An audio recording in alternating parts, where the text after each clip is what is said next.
Welcome to the Daniel Kraywitz channel, and we've got Vin Armani, and he's going to teach us about peacocking. So thank you very much for joining us today, Vin Armani. Dude, I am. Thank you for having me back on and talking. It's always great to speak with you.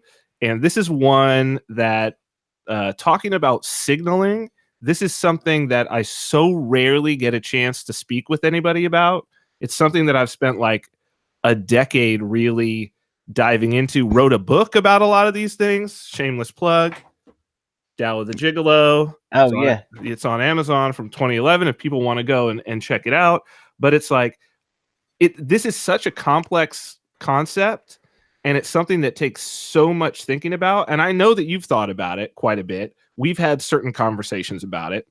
And yeah, I think there's so I guess how this conversation came up was we started talking online, and there were some things I saw about your signaling theory. I want to make sure that I understand your theory. Okay, well, yeah. So let's talk about that. But yeah, first of all, yeah, well, I think people should be pretty grateful that you're coming on and talking to us. And I'm surprised you say that people aren't you don't get a chance to talk about that, because I think that you should be able to I don't know, I would think that people would be interested in learning this topic from you. People do not like this topic. Oh, okay. They do not like it at all. This, I will say that probably people who are watching this, if this is not a topic that they have been exposed to, it is going to probably make them uncomfortable, because it starts to expose things that you have been doing your whole life that you don't realize that you're doing, and when you realize that you're doing them consciously. So a lot of this is subconscious or unconscious. That's the big part about this. It's unconscious behavior that allows you to manipulate others, or to, well, yeah, it allows you to manipulate others, right? But that doesn't Okay, necessarily wait. I'm Go going to ahead. disagree with that, Go because ahead. I think that correct use of signaling is how you would want to be treated. Like Yes, I well, would say yes, that. yes, that's true. But that's also, so what I'm saying is that what I was going to say was that it's not necessarily bad, right? It's not necessarily bad that when you have this conscious, that you, when I say manipulate, I know that has a negative connotation, which is why I kind of like pause before using it. But it's like it allows you to craft the behavior of others such so that they will be most likely persuaded to behave in the way that you want. But Yeah. that could be a very positive thing. That doesn't necessarily have to be a bad thing. Well, That could be very positive. it's behaviorism. I just think of Yes. it Yeah. as Sure. behaviorism. And Sure. and so um mathematically, um costly signals uh are honest, at least over time, Okay, so because explain. Yeah, explain this. Could explain your theory thoroughly? I want to. I think that I understand what you're saying, and I think I disagree with it, oh, some of okay. it. But I want to make sure that I understand it. So yeah, so what I originally said on Twitter is that if you want somebody to take you seriously, provably reduce your fitness for them. Mm-hmm. And so I'm going to say that that is that applies generally, but there's a lot of nuance about what you actually want to communicate. Okay. But it explains all kinds of signals in nature, and I also think that it explains a lot of the signals that humans use with one another. So I think that it's true that it explains signals in nature. Because so that I understand what you're referring to, I think like prime examples are like ruminant animals that have horns, Okay, it's the right? peacock's tail. That's the best example. Peacock's tail. That's what we're talking about. Okay. So peacock's tail, the idea behind it is it's a costly signal because it makes him slower, makes him not really able to fly as well and to escape predators. but it attracts females. And so therefore, if in nature, through the process of natural selection, the fact that we see peacocks with these gigantic tails means that the males who the genes of the males who have these gigantic tails, that somehow these males were both able to grow the tails and to live long enough to reproduce. And so therefore they're like triple fit. So like you imagine that if they didn't have the handicap of the tail, that they would be just stupendously more fit than someone else, right? So do I have then another similar Right. bird that didn't have those handicaps in the natural selection process? Do I basically have like your concept sort of Right. Yeah. Yeah. correct So there? and so so first of all, the tail also emphasizes health, Right. because if there's anything wrong with the peacock's health, it shows up in the tail first. Hmm. Hmm. And the reason females are interested in the tail is because the game theory behind this sort of thing, um, it, it requires the male to be honest about his quality, because if he was trying to cheat and trying to make a tale that was too spectacular, he would not be able to survive. He wouldn't be able to eat enough, or he would be too easily captured, something like that. So the costly signal, it puts all of the males in a contest, Hmm. and it's better to be in the contest, because the signal is reliable. And if you don't want to use a reliable signal, that means that the females aren't going to pay attention to you at all. Okay, so this is good, If and you're this is if you're the peacock. so right. So this is the place where I disagree with you. Okay, Okay.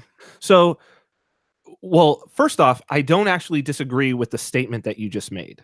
Right, I don't disagree with that statement, but the reason why it works for a peacock is because and why you should trust that costly signal in the peacock is because exactly as you said, if the peacock were to cheat, but the thing about it is that a peacock can't cheat. He's biologically determined. So what you're seeing an honest signal, because there is no mechanism by which a peacock can go out and get fake feathers, right? There's no so what you see is what you get. And so Yeah. this is why I disagree with trying to make an analog of those signals in human beings, and why I think that it's actually one of the most dangerous things that you can do if you're trying to both read signals, which is what I hope that the reason that why this conversation is valuable, right? That the why is that I hope that what people walk away with is a better idea, more than being able to sort of give signals that would benefit you, because that is a real practice that takes a long time and it's very easy to get it wrong. Um, Particularly if you're talking about like sort of intimate relationships, but even on a broader scale, I mean, you're talking about, I mean, marketing is an art, advertising is an art. These are signals, whether that's your personal brand or a bigger brand. Hopefully what they walk away with is some better idea of maybe how to start to judge what may or may not be honest signals. Because if a human being was a peacock, which in some ways we are, the analog of this would be to say that looking at a woman, that judging the size of her breasts is going to determine her fitness for being able to nurse a child. But we have breast implants. Yeah. So a human female can go out and get breast implants. A peacock can't go out.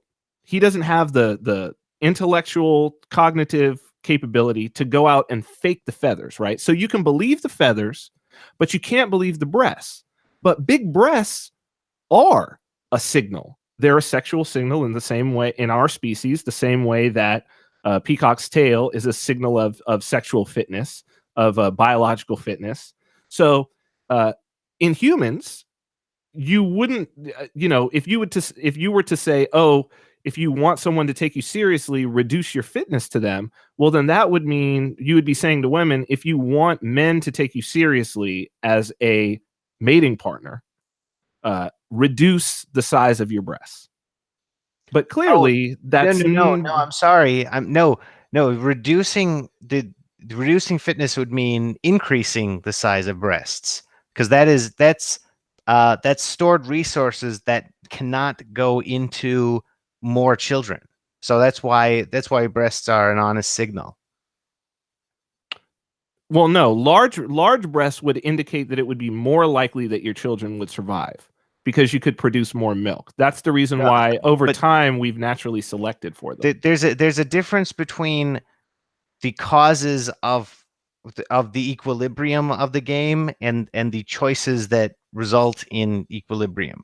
So, like, if you were to imagine an earlier species, Mhm. or an earlier version of humans before there were breasts, Yes. the first human that starts to grow breasts is effectively making a choice to be less fit physically, right? I don't understand how if the measure of fitness. Oh my, So you agreed with me on this earlier in the conversation. well, no. I agreed with you on the peacocks, Okay. right? Because a peacock's tail makes him more vulnerable to predators. I'm not all which means that so fit what first maybe we should define fitness. Okay, so how I'm defining fitness in this case, if we're talking about biological fitness, But wait. biological Oh, yeah, yeah, fitness, yeah. biological fitness, as I'm defining it, I just want to make sure we got the same definition, is the likelihood that you will survive to reproduce and that your offspring will do the same, so that therefore that your genes will be able the likelihood of your genes passing into future generations all the way down. So Right. the genes that are in us represent the genes of the most fit of our ancestors, because every single one of our ancestors survived to reproduce. And those are so what you're seeing are the genes of the most fit organisms that have existed on the planet. Yeah. So that's how I'm defining fitness. If you're defining fitness that way, breasts that produce more milk in mammals are the mark of a more fit individual Okay, than that a is less fit. correct. That's correct.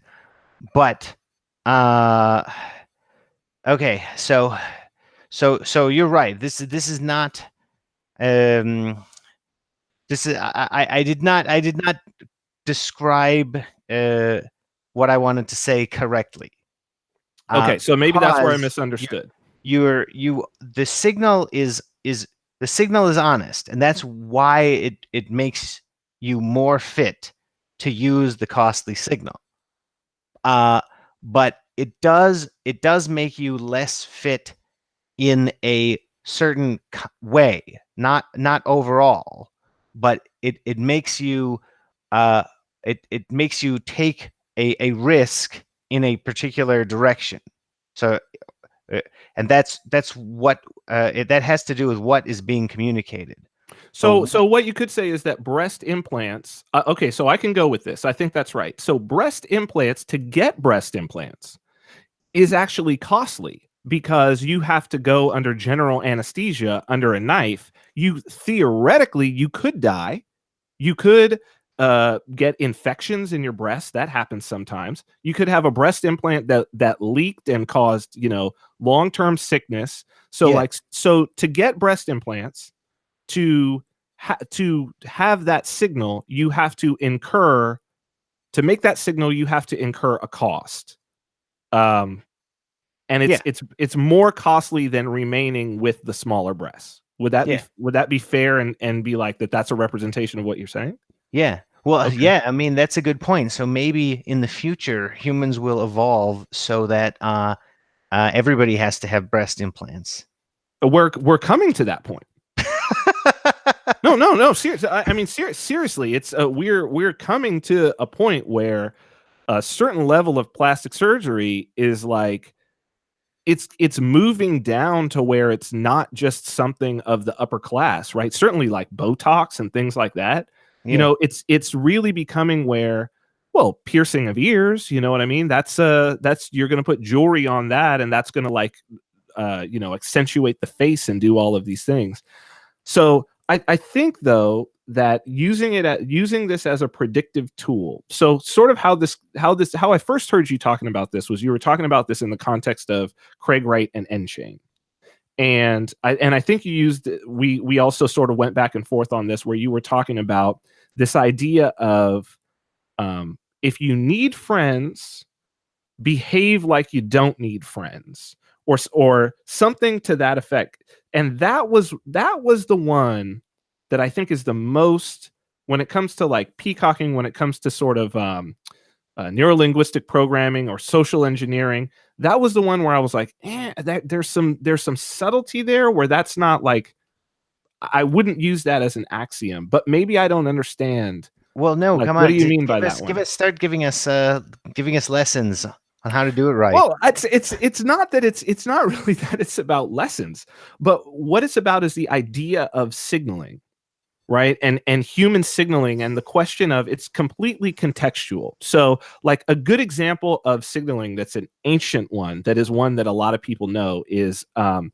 the Art of War.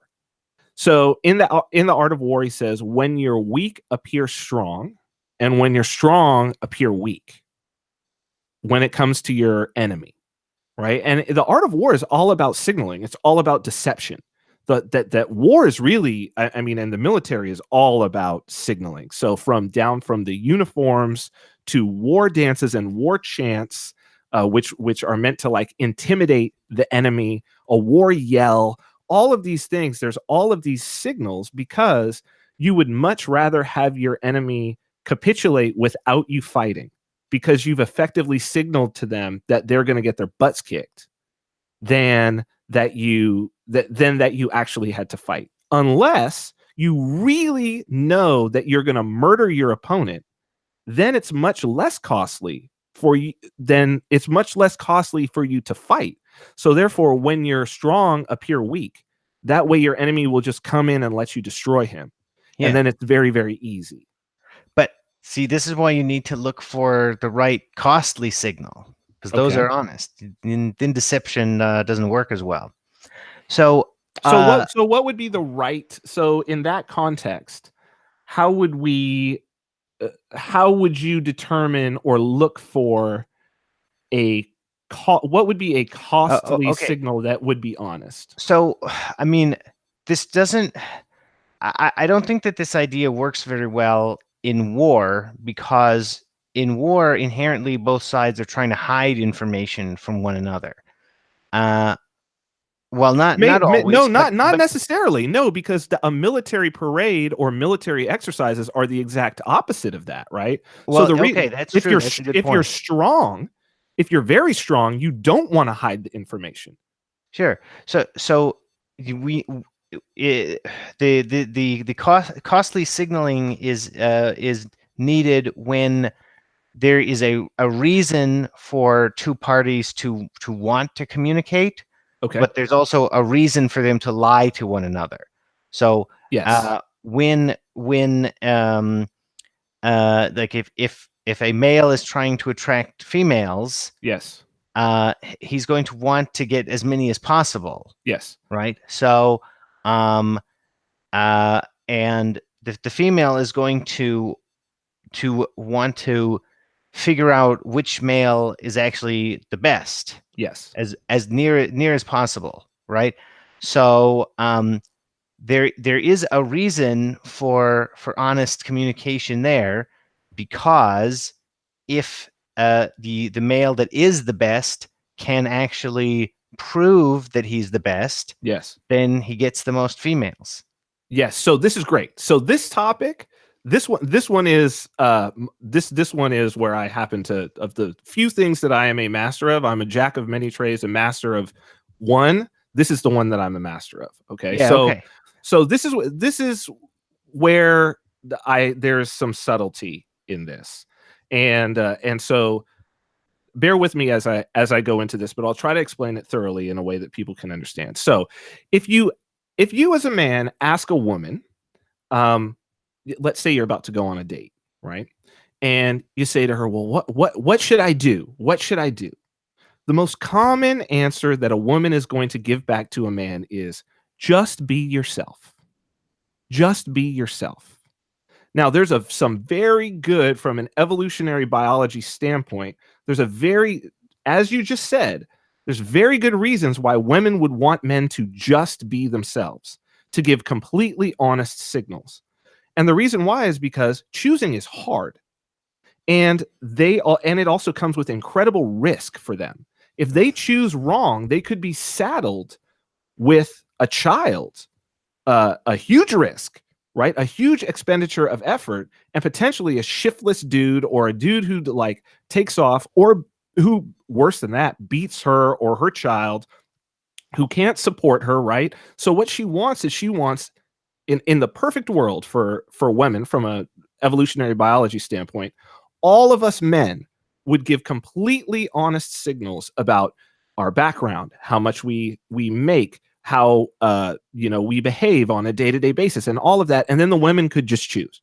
And it would be very easy to choose who. They have this little rubric in their mind, and then they just walk up and boom. Now we know that, of course.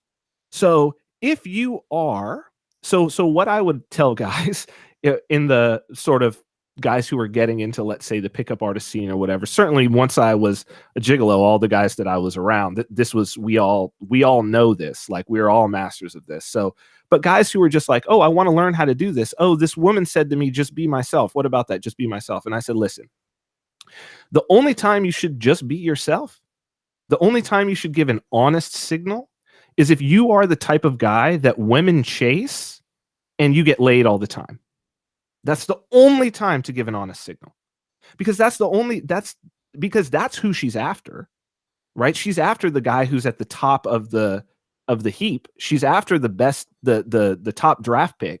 So if you're not the top draft pick, don't act like yourself. You need to act like the top draft pick. Now, that's very difficult to do. That's the problem.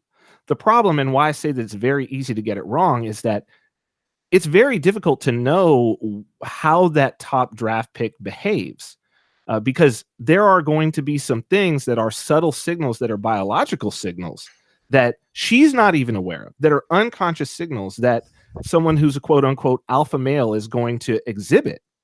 What will women say? What's the number one thing that they like in a man? Confidence. Well, what is confidence? What is that? Well, that's your honest signal. Your honest signal is, I know exactly, this is who I am. I know exactly who I am. She doesn't see any weakness in his game, right? She doesn't see any thought that it might be a dishonest signal.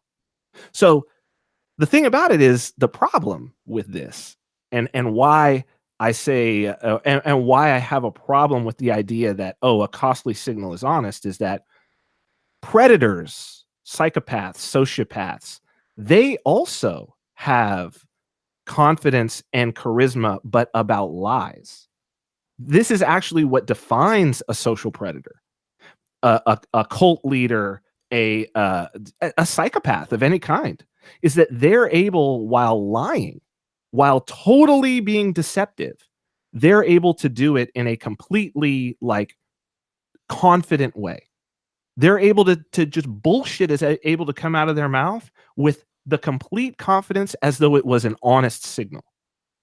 And so that's why, if you see no doubt, right? If you see a costly signal, if you see somebody behaving as though they're at the top of the heap, and you see no doubt whatsoever, that's actually a time to be, if there's no cynicism, that's actually a time to be wary and to really, really look. And if you can't tell whether or not, there's got to be more to it. And so when you're talking about behavior, like how do you treat other people in terms of signals, that's all about social hierarchy. And so if someone is above you in the social hierarchy, and you know that they're above you, you're going to act in a, how shall I say this? You're going to act in an obsequious manner towards them. You're going to behave as though they are sort of above you because you want something from them. You want to move up the hierarchy. Now, you don't have to be like bowing at their feet and all of that and doing that. That would indicate that you're much lower, but you're still going to treat them with what we would say would be manners, respect, right? You're going to respect their level of authority. You wouldn't go to the president and be like, "Hey, Donnie," slap him on the back. You know what I mean? If you didn't know, you just wouldn't do it. You know what I mean? It would be, everybody would look around and be like, "Oh shit, that's inappropriate," right? That's totally not the right thing to do. But you could do that to him if you were on his level, right? If you had known him for a long time, you were kind of ran in the same circles or whatever, and you could definitely do that to him if he was below you. So Donald Trump can easily do that to everybody else, to his aides and all of that, and people will be like, "Oh, okay, well, I guess that's just the president." As a matter of fact, they might even like it, right? It might even make them feel good because he's treating them as though they're his equal. So it's all context dependent. So what you do when you're signaling is you want to signal above. So it's like an Overton window thing. You don't want to you want to signal at the highest level that you possibly can. And so what you're doing is what peacocking is in that way is that you're going to display the things that would indicate that you might be at that level. Because people have a question in their mind, right? They have a question in their mind of like, okay, is this person at my level? So for instance, you wouldn't want to invest in, if you're a VC capitalist, right? You wouldn't want to invest millions of dollars in someone who appears as though they've never had any money their whole life, right? They appear that way. They have no sort of class. You can tell, like, oh, they've never even been to like a fancy restaurant. They don't dress well. They're always talking about how they're broke. Like all of this, you probably would feel uncomfortable giving millions of dollars to someone like that. Now, if someone was displaying though, and I've known people like this who were literally homeless. I were at like one of my co-stars on the early seasons of the show Gigolos that I was on Showtime. I mean, this dude, tall, super good looking, would walk around all the time wearing Tom Ford and Armani suits, like Rolex watches, drove a brand new Jaguar. Now, never mind that Jaguar was some woman's. Those suits had been purchased for him by some women. The Rolex was rented. he and this dude, like, he was fundamentally homeless. But he kept, like, the reason why he was able to sustain himself was because he didn't look like he needed any money. He looked like he was wealthy. And his whole game was that he would meet women and then he'd tell them, "Oh, you know, I gotta go fly to Japan, and like this thing happened with my money over here and blah blah blah," or "Oh, my car broke down and I had invested in this company and it's got like, I've got not that much money left in my account and all of this." And these women would look at him and he would be like, "Oh, I need like, like 20 grand to do this. And I'll totally pay you back." And these women, he eventually had a whole bunch of women who would have literally conferences to try to track him down. I'm not kidding you, like conferences to try to track him down and get their money back because he had swindled them. But the reason why he was able to swindle them was because he looked like he didn't need their money. So those were costly signals, right? Yeah. Armani suit, costly signal. Tom Ford suit, costly signal. Brand new Jaguar, costly signal. He would spend his time hanging out in like the most shishi bars in Vegas. He'd flashy gold rings, the rented Rolex, like all of this. Those are costly signals, but they were completely dishonest. Right. So, yeah, that's a good point. So the game is only honest on average, but you can't just only look at the costly signal and then assume that everything is fine. It's just that It's just that, like you were saying earlier, you have to signal at the highest level you can, Yes. because every level higher that you get is out competing other individuals. So Yes. that's puts you in a better position. So because everyone is in that contest, over time, uh, people who can't maintain the signal end Yes. up out of the contest. But Well, this is key about not being able to maintain the signal, right? So most people, normal, mentally healthy people, uh, they pretty much signal at the level that they're at. Most people, right? First off, most people are completely unconscious of this, regardless of what their social status is. yeah, So whether they're at the top of the heap or the bottom of the heap, most people signal at exactly where they are because they're not conscious about making a different signal. They just are like living their life, right? They're just doing it. Then you have the people who are conscious of it. The people who are healthy, what they do is fake it till you make it, right? Where they're aspiring to get to this level. They legitimately probably belong at that level. They are putting a little extra effort into their appearance, into their going out and actually learning things. And the thing is that those are the people who actually end up becoming that, right? Those are the people who actually end up becoming legitimately successful and all of this. And what you see in them is you see a sort of a striving. But and because they can't really maintain above that, right? Somebody that an average sane person can't fake being a billionaire for very long. yeah, But a psychopath can, yeah. a sociopath can, because they don't have any guilt or conscience about faking that they're a billionaire. Okay, so this is a really good point because, uh, yeah, like most people aren't. Most people who are not a psychopath have other things going on in their lives, Exactly. so that's why they have a certain amount left over to signal with. But if Yes. somebody has no substance, um, then they can spend a lot more on signaling. Well, they're all a sociopath or a psychopath is generally all signal. Like Yeah, a psychopath in particular is all signal. yeah, There's because there's not a level of emotional depth where they would get caught up. Right? So they're completely living inside of the signal. This is the reason why you can have cult leaders who for decades can claim that they are speaking directly to God or aliens or whatever it is, why you can have somebody like Jim Jones who will literally sit there and poison hundreds of people in Guyana with Kool-Aid because it's all to not let down the signal, yeah, like, and do it confidently. well, yeah, and I think that people respond very unconsciously to Yes. this kind of thing, and I think that it is rational for people um to.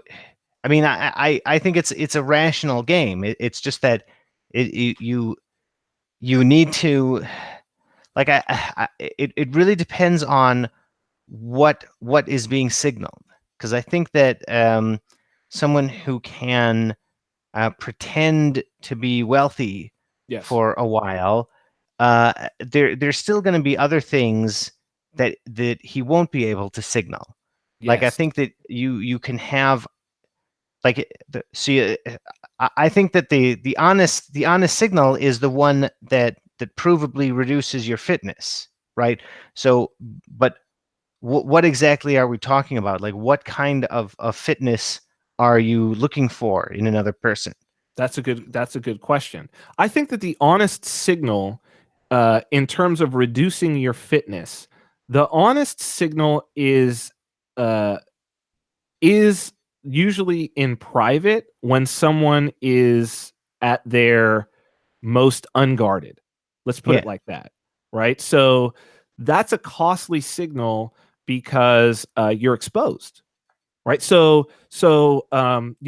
the dog that lays on its back and exposes its belly to you as like a sign of submission, Yeah, right? no, I agree with that a lot. I think that, yeah, I think that there's a reason that uh, animals like being petted the most on Mm-hmm. their most vulnerable areas, where you could kill them easily if you wanted to.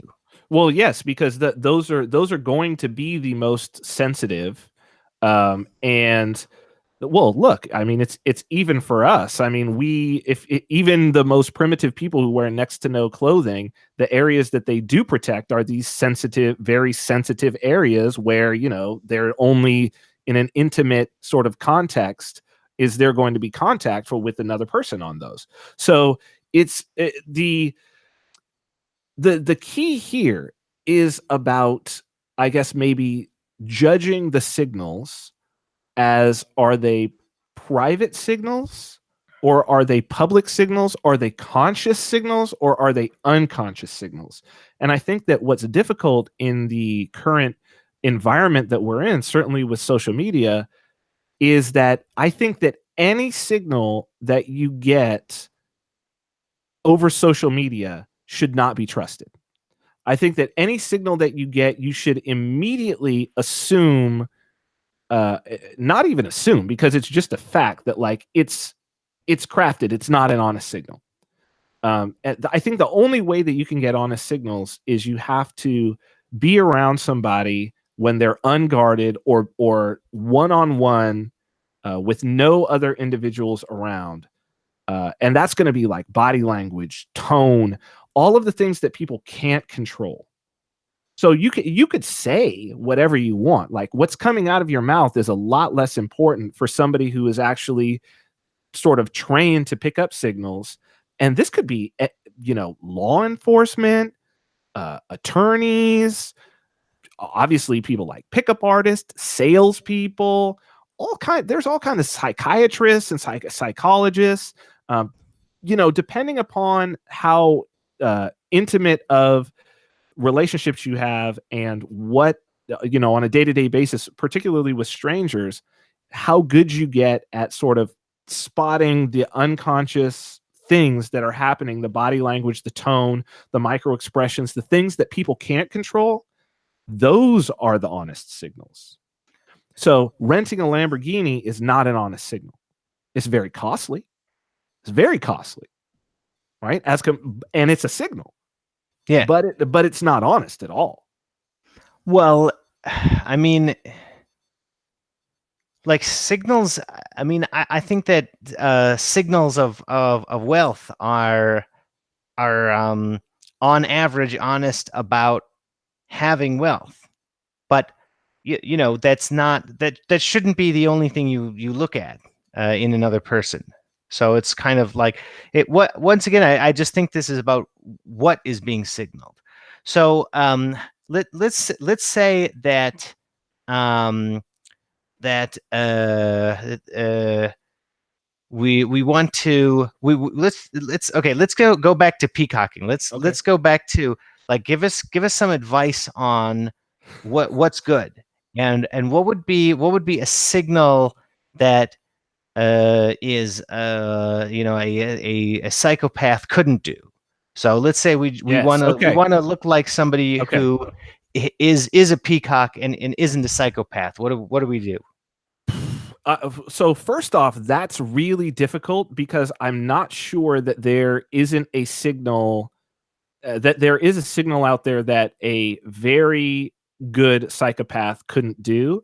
And the higher up the food chain you get, the more psychopaths there's going to be. Because if you're a psychopath, you're not going to signal. Why would you signal as though you're in the middle of the pack?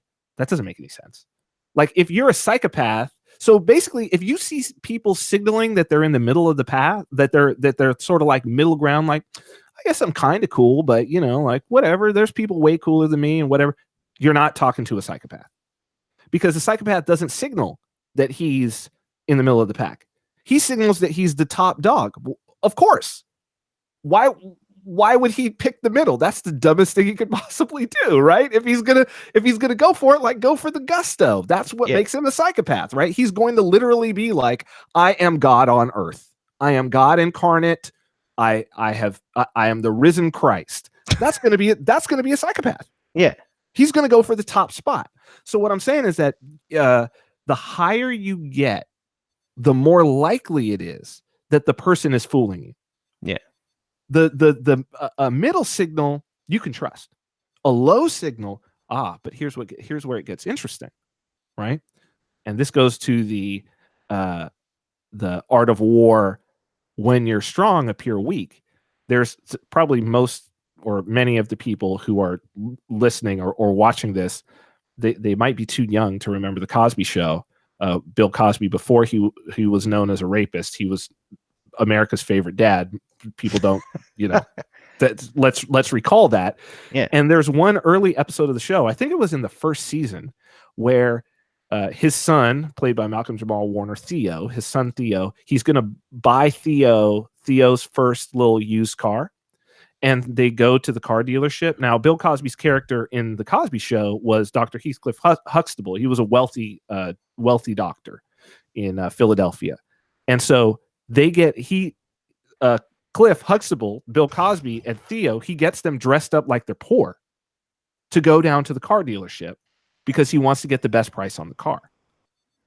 So this is an interesting signal there. So this is someone who's wealthy, who's signaling less. And the thing is, you would actually see this. I saw this a lot.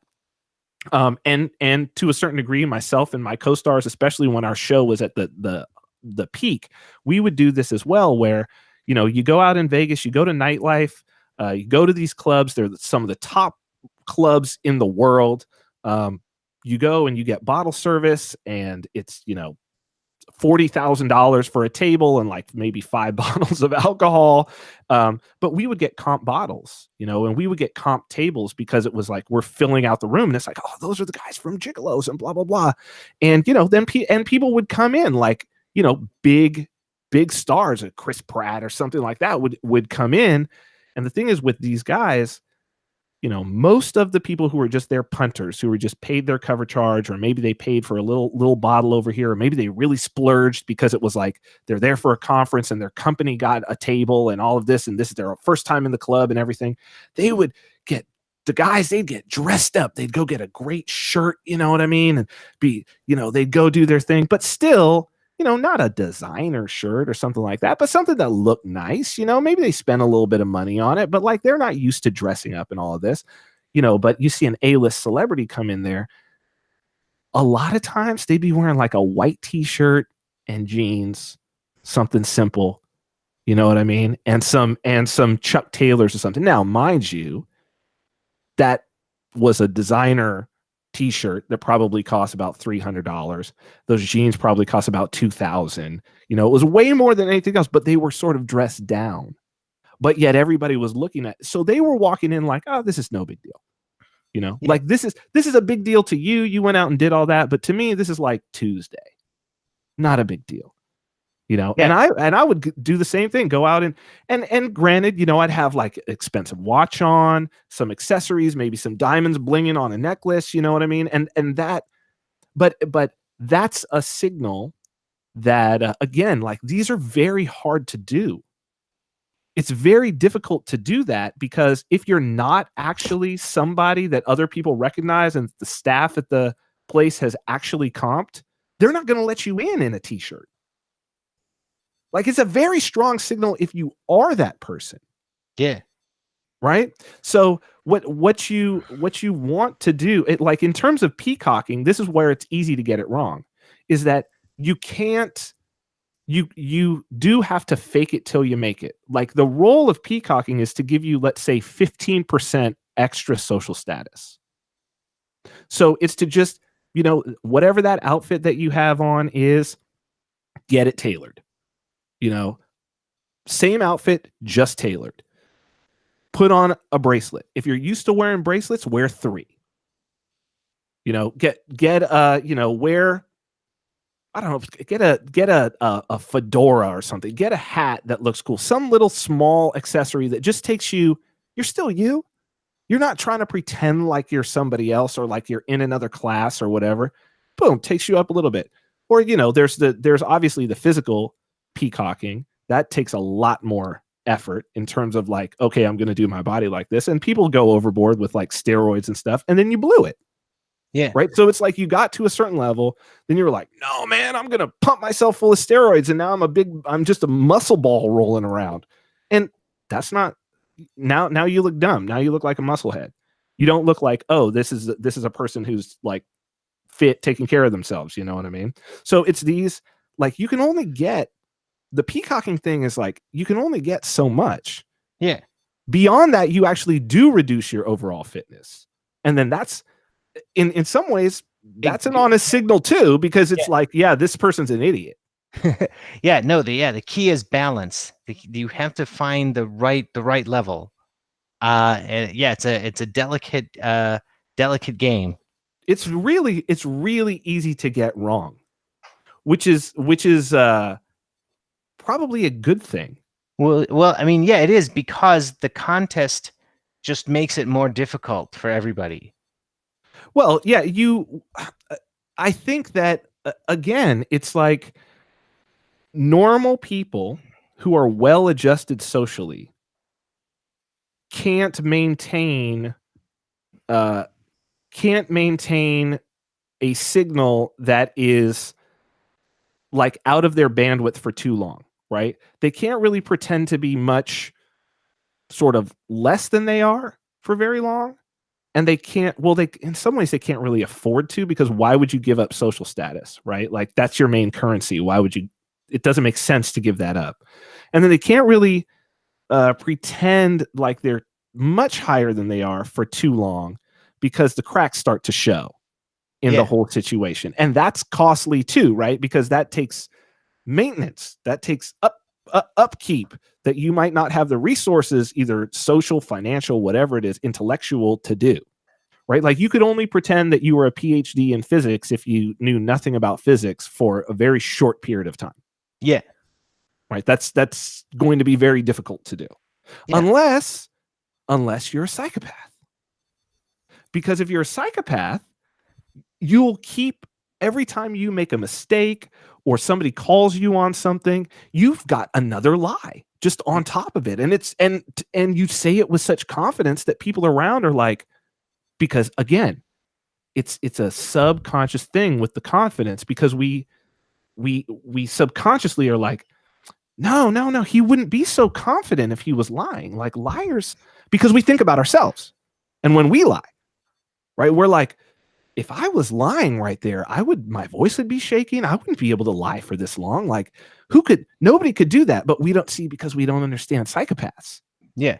And they're actually out there. Like, 1 to 3% of the population are predators. They are psychopaths. And they are able to do this with no remorse. They're just born that way. This is like a real phenomenon.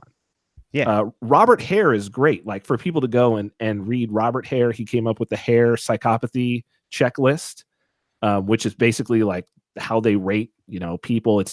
That's the sort of industry, not industry, but the discipline wide key. And he's written about it and talked about it. And so, like, that's the dangerous part. I think the dangerous thing when it comes to signaling is, look, most people, wherever you're at, whatever you want to be doing, you can peacock a little bit, you can signal a little bit better, right?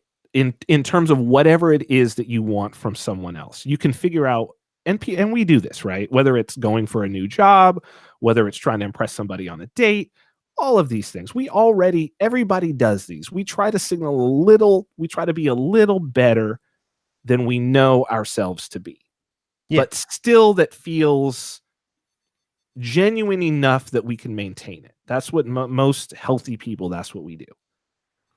Where you got to be careful is, like, people who are particularly in that top rung. You got to be very careful, because that's exactly the rung where the predators want to be. Well, because they want everybody looking up to them. Well, yeah, and I mean, it's a contest for top position, so that's But for who? I mean, for psychopaths, it's a contest for the top position. I think for most people don't care about being in the top position, right? We Oh, care oh, about being happy. We care about being like comfortable and maybe finding somebody that we enjoy spending time people that we enjoy spending time with, and maybe a partner too for life, and maybe kids if we go that way, or maybe fulfillment in our career, and a sense of meaning in our life. Like that's what most people want. Most people, oh, I don't think most people could care less about being the top of the oh, social oh, hierarchy. sure. No, I'm just saying that's just how the game works. Like it's yeah. I mean, yeah, it's better to be in a higher position, but most individuals in a population don't have a good chance at being at reaching the top position. Well, is it better to be in the top position? Like heavy is the head that wears the crown, right? That's I well, that's true. I don't know that it's. I think that the people who It's are better for your inclusive fitness. It may not be better for you personally. is it well, is it though? Is it better for your inclusive fitness? Because the nature of the history has shown that the nature of the contest is that it is much more likely, if you are at the top, that your, at least throughout nature, maybe not so much throughout history, maybe not so much now, but like that your entire genes would be wiped out should you lose that top spot to someone else. And this happens in nature, right? That if let's say a male lion fights off another one and takes over control of the pride, he'll kill off the other cubs. Yeah. He'll kill them off. So Well, that is they don't have enough of his DNA. exactly. So that is to say that like you are, and look, this has happened. I mean, the Romanovs, got eliminated. The Bolsheviks came in, and Tsar Nicholas, anyone in his family, killed. I mean, this happens throughout history, that a new king comes in, and all of, not just the king, but all of his family, everyone who has any of his blood, is wiped out. Yeah. So Well, it doesn't necessarily guarantee your fitness at all, if fitness is defined as your genes carrying on into the next generation. yeah. Well, no, that's a really good point. And I actually think that humans are evolving to be more peaceful. So Yeah. maybe what you're talking about is the force of evolution. Because it's I kind of think of the the contest to be king as kind of like the old version of Mm, humanity. And I mean in real life people are in contest with one another in all kinds of different ways. sure. But I Sure. think I think the king contest is kind of more violent than we need today. Yeah, I think you're right. I think probably that it was a very smart evolution on the part of the king to create a situation where it was, maybe he gave up a little something in terms of power, but he gained something in terms of security for his progeny. So like the fact that we have a peaceful transition of power from presidents, we don't see a new president come in and kill all the president's children. Yeah. And that's probably that's a good deal for the president, Hmm. That right? sounds like it would That's a make good deal. politics more interesting, though. Well, but the thing is, we've had that already. So we've had it, and I think It's true. Yeah. politics was more interesting. It was a blood sport. Yeah. May you live in interesting times. Yeah. Right, exactly. Exactly. I think that now we're making decisions about who to follow, because we have a lot more choice in terms of our leadership, and I think it's only going to get to be more. And I think that figuring out what the signals are is very important for individuals. We can no longer leave it up to chance. We're going to have to, individuals are really going to have to learn and make these decisions themselves, because they can have some really bad consequences.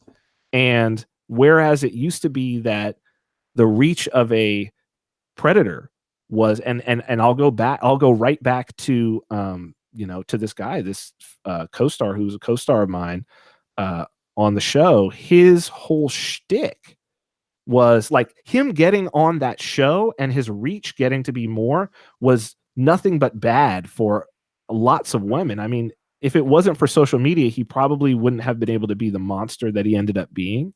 But that it gave him this reach where these individuals were contacting him, and if he saw someone who was like, ooh, this person is particularly flattering me, they really want to like impress me, they're really bending over backwards to try to get in my good graces, boom, that's exactly who he would attack.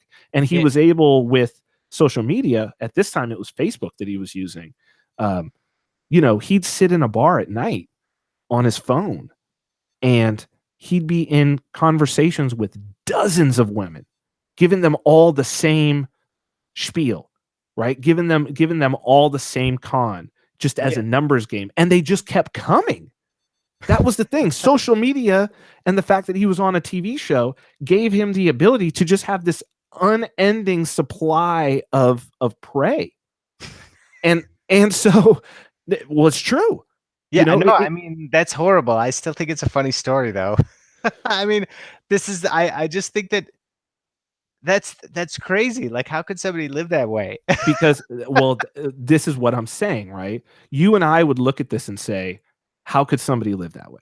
Yeah. Right? To us, we look at that and we're like, I could never do that. That's crazy. Why? Because we're not psychopaths. Yeah. But to a psychopath, it's like, whoa, oh yeah, okay. Good for, yeah, that guy's, I want to do that. And then they do it.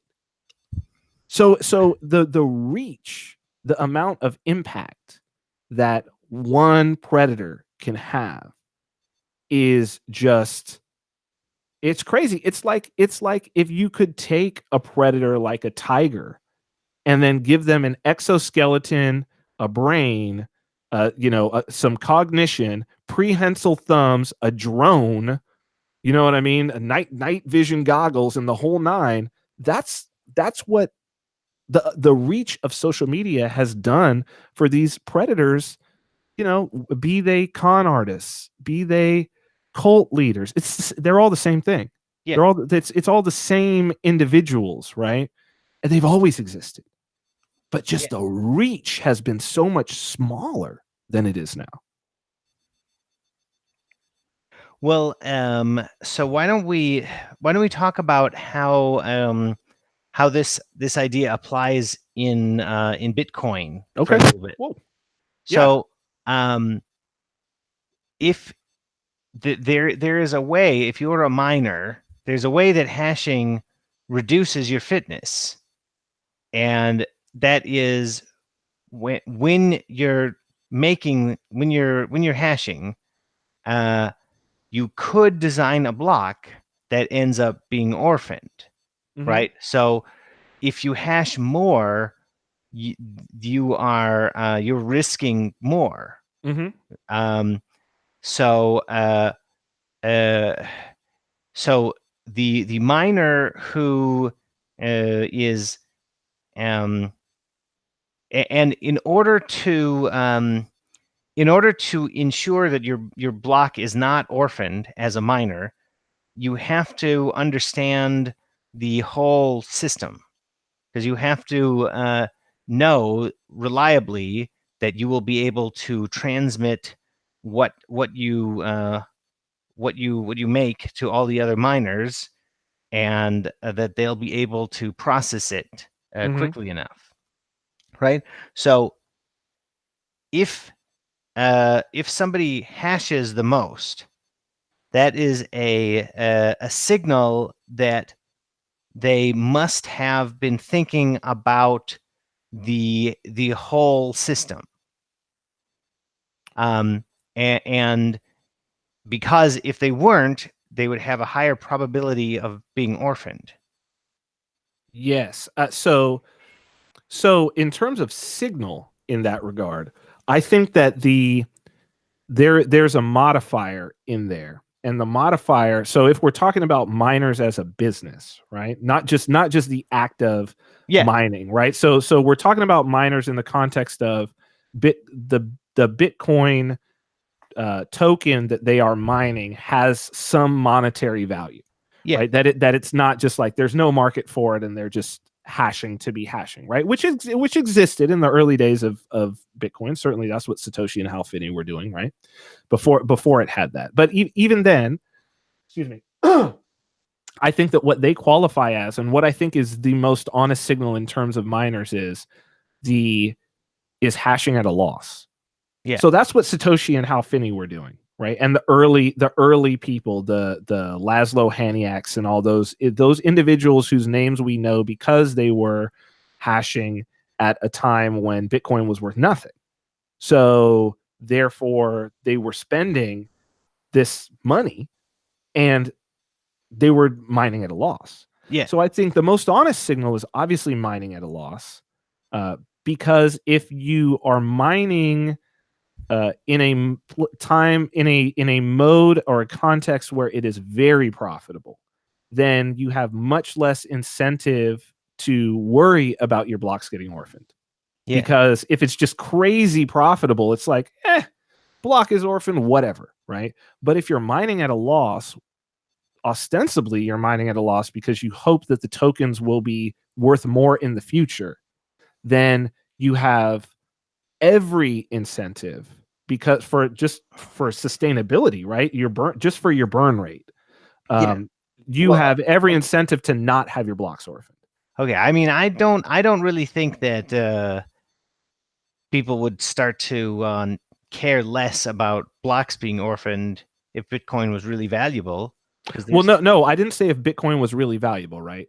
If you if the profit that you're making per hour, right? So it's cost, it's how many bitcoins you're able to mine per hour. I mean, I think everybody needs to maximize profits. I just don't agree When with that. there's well, here's the thing. When you have a lot of money, you'll waste a lot more money, Yeah. right? So you waste, if you were making you know, put it like this. I've gone to when I was, on TV and doing all of that and had the TV money to go and be like, "Oh yeah, I'll pay $10,000 for a table over here. Oh, let me treat you. Come on, bring your friends, whatever. I'll pay $10,000 for a table in a nightclub and like 6 bottles of vodka.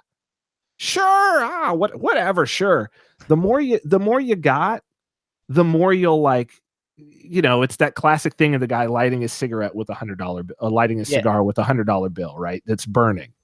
So if it's crazy profitable and you're just like, we're making so much money, it's when margins are small or you're running at a loss, and so you're trying to extend your burn, that you become the most concerned about efficiency, because Yeah. that's all we're talking about is efficiency, right? So the more profit you make, the less concerned about efficiency you are.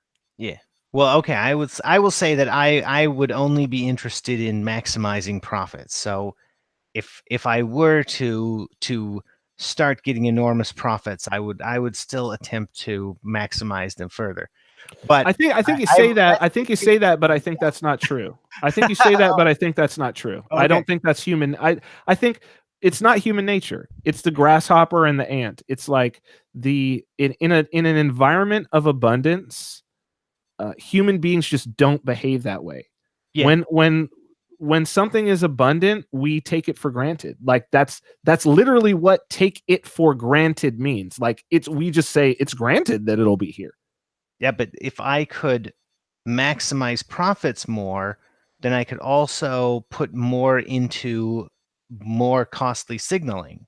So You could, but what would be the purpose, right? What yeah, would be to the get purpose to be besides more profit? to get a higher signal. So anyway, uh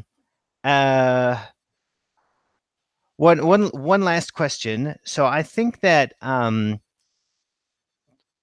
think that the that attracting people, like, if let's say that you what the like when you buy one of the crypto coins, Mm-hmm. that is a bet that Yeah.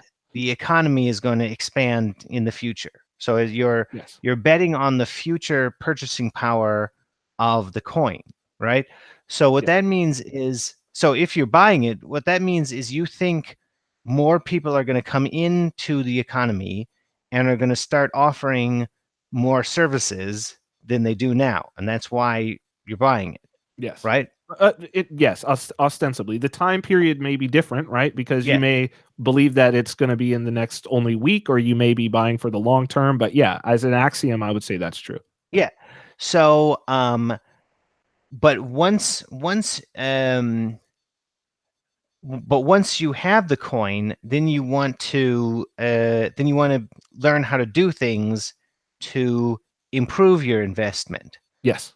So I think that peacocking is relevant because I think that attracting people to your crypto coin economy is is about showing the same kinds of things that uh, that that uh, um, that that animals would want to look at about one another. You know what I mean? Like the same kinds of Mm-hmm. things that uh, that animals and humans signal to one another uh, in the mating contest.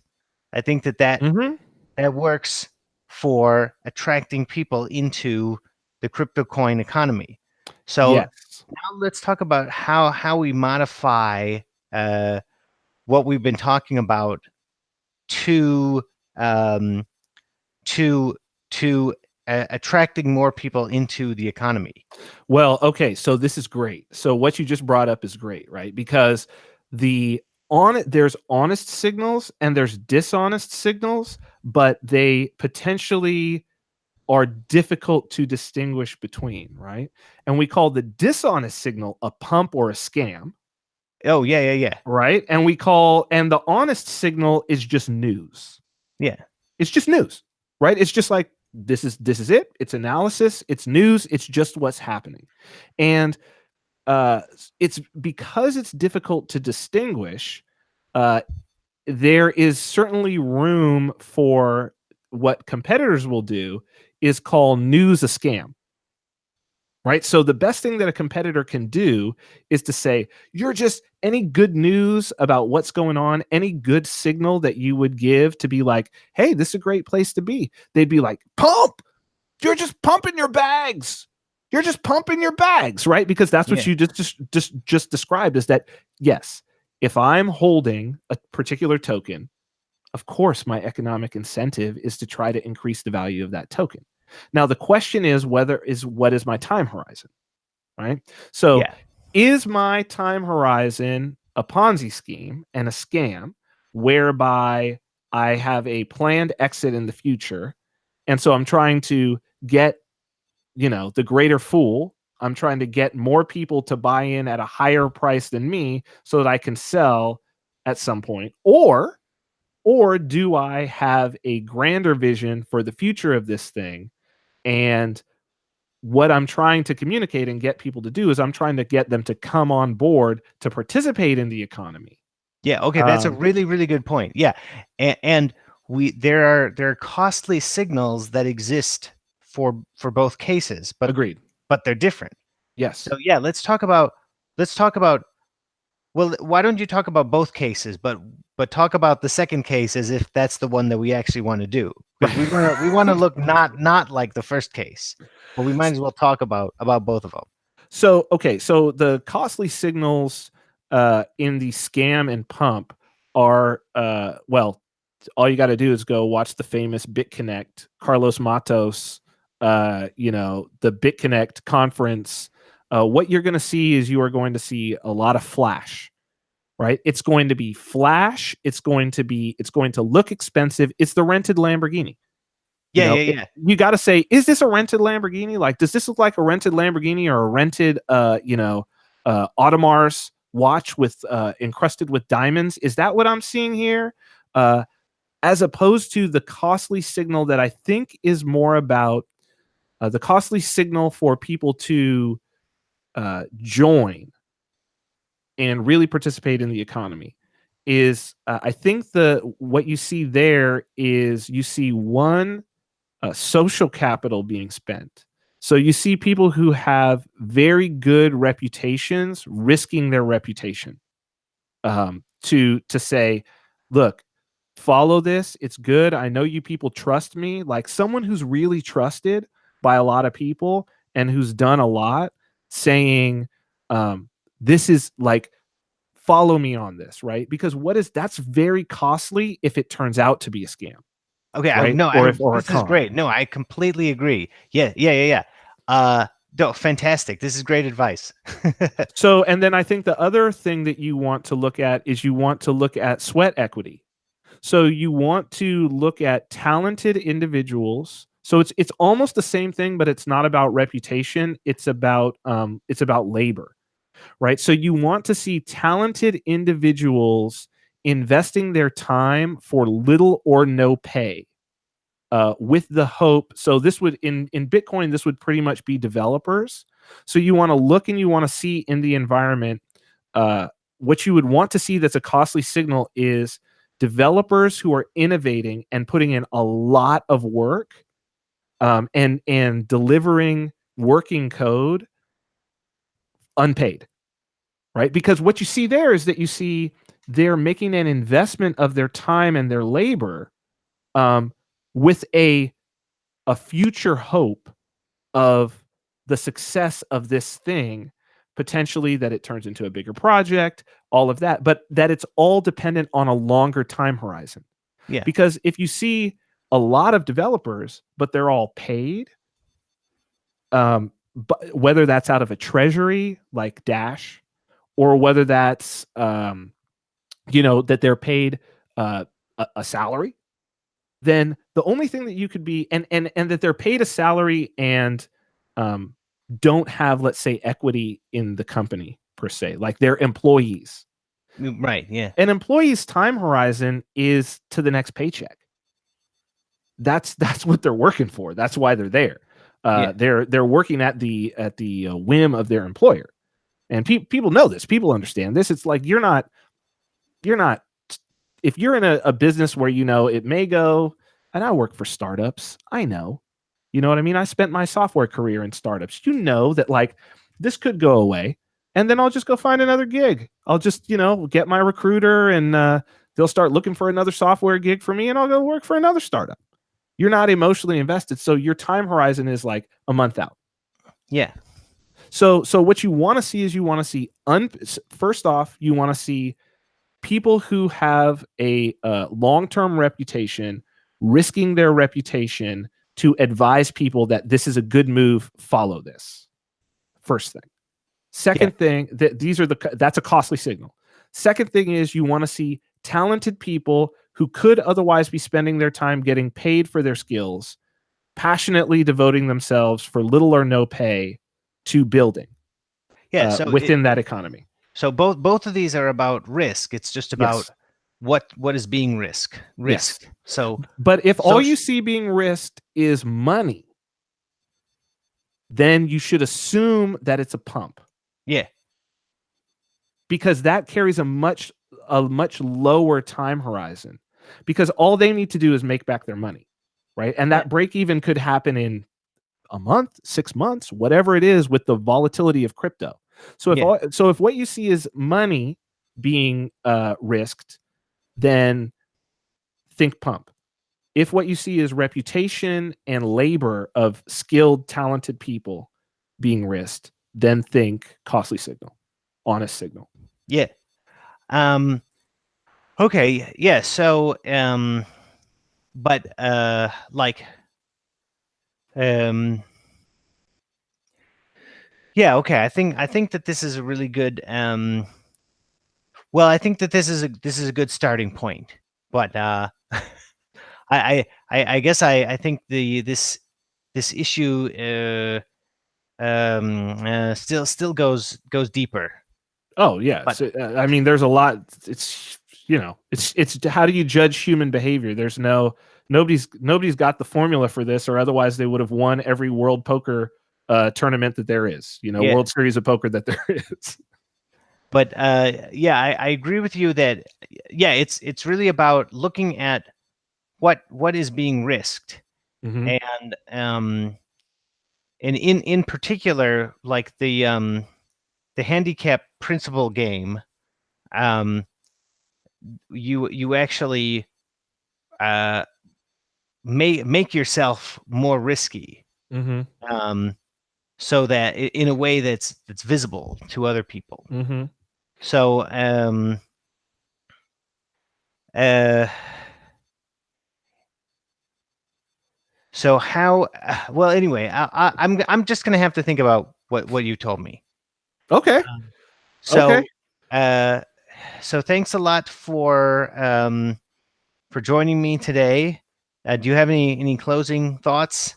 No, no, no. This was great. It's like it's actually good to these are some things that I hadn't even fully thought out until you asked me. So thank you for asking me, and me getting a chance to sort of think on my feet and just just sort of say the way that it's coherent at the front of my mind. So yeah, I've got to spend some time thinking about it a little bit more. So hopefully hopefully we could talk about this again, because I do think it's valuable in Bitcoin. It's very valuable. Okay, and well, I'm glad that you first released this information on my channel, because Me too. now because I think that now we can use it to help defeat the other crypto coins. I think so. I think so. All right, Okay, brother. It I'll was see you good around. speaking with you. Have a good night. Okay, good night. All right, man. Later.